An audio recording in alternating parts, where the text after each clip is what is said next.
সুপ্রিয় শিক্ষার্থী বন্ধুরা, আসসালামু আলাইকুম। নতুন আরেকটি ক্লাসে আপনাদের স্বাগতম। এই ক্লাসে আমরা আলোচনা করব ইংরেজি সাহিত্যের একজন বিখ্যাত কবি জন মিল্টন সম্পর্কে। এই ভিডিওটি তাদের জন্য খুবই হেল্পফুল হতে যাচ্ছে যারা বিভিন্ন ধরনের চাকরি পরীক্ষা এবং বিশেষ করে ইংরেজি বিভাগে কলেজ পর্যায়ে পরীক্ষা দিবেন, তাদের জন্য খুবই হেল্পফুল হবে।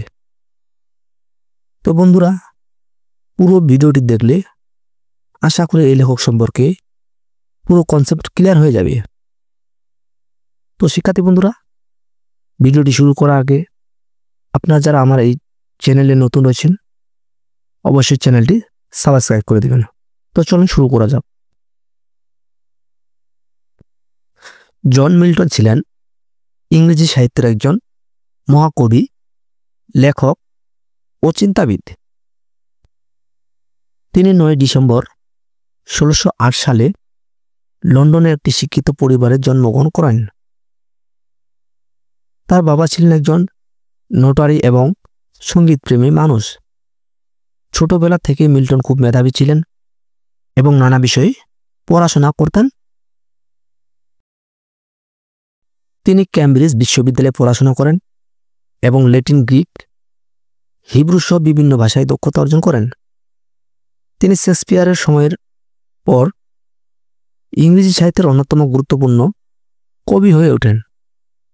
তার লেখার মাধ্যমে তিনি ধর্ম, রাজনীতি ও ব্যক্তিগত স্বাধীনতার ব্যাপারে তার মতামত প্রকাশ করতেন। জন মিল্টনের সবচেয়ে বিখ্যাত রচনা প্যারাডাইস লস্ট, যা 1666 সালে প্রকাশিত হয়। এটি ইংরেজি ভাষায় শ্রেষ্ঠ মহাকাব্যগুলোর একটি।